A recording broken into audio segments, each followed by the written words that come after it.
वो लोग ठग है जो चुनाव में जनता के साथ, भोली भाली जनता के साथ वादा करते हैं, लुभावनी वादे देते हैं, लेकिन जब चुनाव बीत जाता है तो उसी जनता के वोट से सरकार भी बनाते हैं, और जब चुनाव बीत जाता है सरकार में चले आते हैं तो उसी जनता को जो है अंगूठा दिखाते हैं, उनको ठगने का काम करते हैं। तो ठग भारतीय जनता पार्टी है जो 9 साल सरकार में रह करके भारत की जनता को, भारत के किसानों को, भारत के गरीबों को, भारत के बेरोजगारों को, भारत के अनुसूचित जाति और जनजाति के लोगों को, पिछड़ों के लोगों को ठगने का काम किया है। नमस्कार, मैं मनीष और आप देख रहे हैं एक न्यूज़ 24। हमारे साथ मौजूद हैं जदयू के प्रवक्ता हिमराज जी। हिमराज जी, कल बैठक होने वाली है आपका, यहाँ पे पोस्टर लगा दिए गए, पोस्टर में अरविंद केजरीवाल को प्रधानमंत्री भी घोषित कर दिया गया।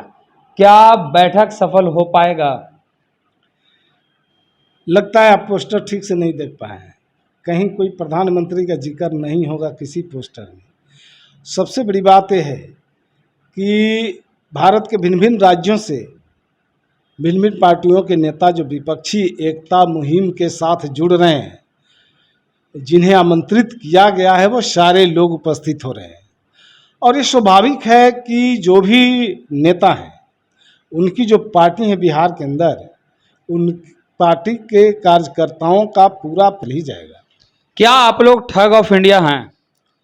हम लोग ठग ऑफ इंडिया नहीं, हम लोग भारत की जनता की भावना का आदर करने वाले हैं, देश की रक्षा करने वाले हैं, संविधान की रक्षा करने वाले हैं, संविधान को पवित्र ग्रंथ मानते हैं।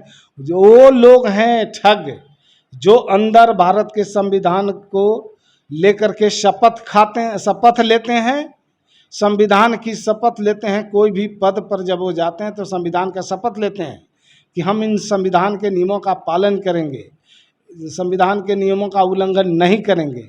लेकिन ज्यों ही वो सदन से बाहर होते हैं, जनता के बीच में जाकर के इसी संविधान का उल्लंघन करते हैं, जनता के बीच उपद्रवी बातें करते हैं।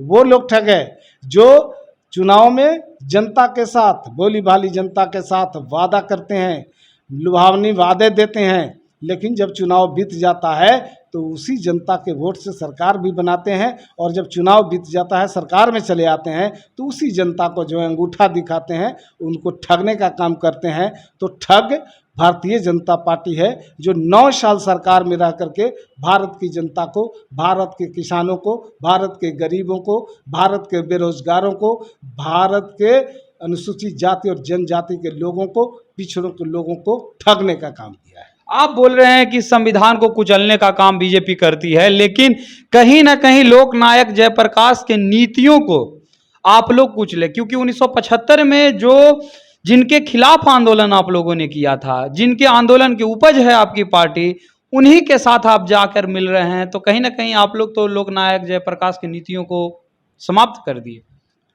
आज की जो परिस्थिति है, देश के ऊपर खतरा, संविधान के ऊपर खतरा, तो सबसे बड़ी बात जो बाबा साहब अम्बेडकर ने देश की संविधान की रचना की, और ये जो संविधान जो पूरे विश्व में सबसे अच्छा संविधान माना गया, और इस संविधान के ऊपर हमला है, इस संविधान को ख़त्म करने की साजिश है।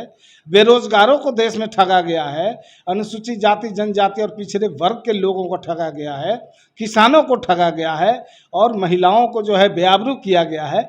ऐसी सरकार को सबसे पहले बदलना जरूरी है, और इसको बदलने के लिए भारत के अंदर के समाजवादी जो लोग हैं, जो लीडरान हैं, जो पार्टियां हैं, जो भाजपा मुक्त भारत बनाने की दिशा में काम करना चाहते हैं, उनकी इच्छा है तो सारे लोग इकट्ठे होकर के भाजपा भगाओ अभियान में, भाजपा मुक्त भारत बनाने की दिशा में विपक्षी एकता मुहिम के साथ खड़े दिख रहे हैं।